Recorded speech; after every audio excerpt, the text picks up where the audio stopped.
Assalamualaikum warahmatullahi wabarakatuh. Salam sejahtera dan salam Malaysia Madani. Saya Adam Harid bin Aimanuddin, wartawan Syafaq TV anda pada hari ini. Tujuan saya di sini adalah untuk melaporkan Karnival STEM yang sedang berlangsung pada hari ini.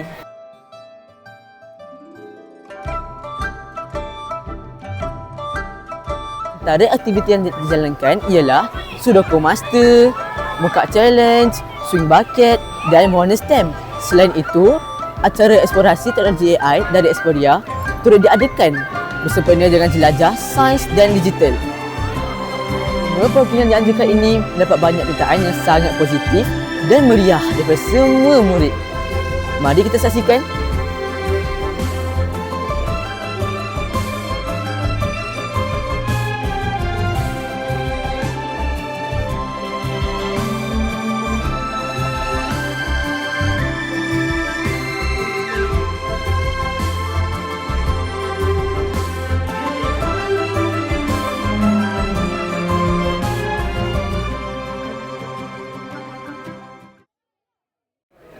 Bersama saya, Dr. Hamiti Haji Musa, Ketua Pegawai Eksekutif Syarikat Exporia. Assalamualaikum Doktor. Bolehkah saya bertanya beberapa soalan? Okey, soalan pertama. Pada pandangan Doktor, mengapakah STEM sangat penting untuk generasi masa hadapan? Okey, STEM ni sebenarnya dia penting untuk semua generasi. Not only generasi sekarang tapi semua. Orang kata daripada kecil, daripada baby, orang kata baby pun perlu. Orang kata STEM ni penting untuk mereka sehinggalah ke dewasa, ke orang tua lah. Okey, kenapa STEM ni penting? Yang pertama sekali to survive. Sebab apa yang di sekeliling kita ni melibatkan bidang STEM. STEM sendiri bermaksud sains, teknologi, orang kata engineering, matematik kan. Dan orang kata dan STEM ni sendiri penting untuk orang kata kita menjalankan kehidupan kita dengan baik. Jadi contohnya macam di rumah kan. Semua peralatan kita menggunakan teknologi STEM.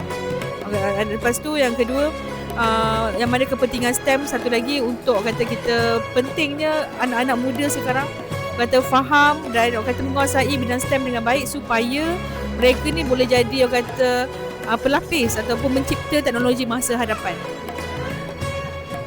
Soalan kedua pula, apakah nasihat Doktor kepada murid yang ingin berjaya dalam bidang STEM? Okey, nasihat saya sebagai seorang yang kata berada di dalam bidang STEM untuk berjaya, yang pertama sekali kena ada minat.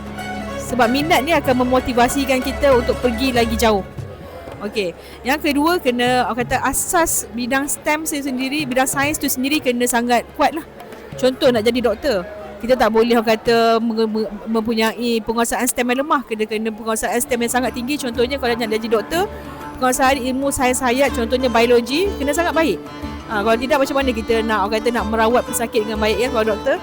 Okey, yang kedua contoh lain kenapa ilmu STEM ni sangat penting dari segi peringkat asas. Contohnya kejuruteraan memerlukan a very strong mathematics, orang yang mempunyai strong mathematics, dan lagi satu fizik.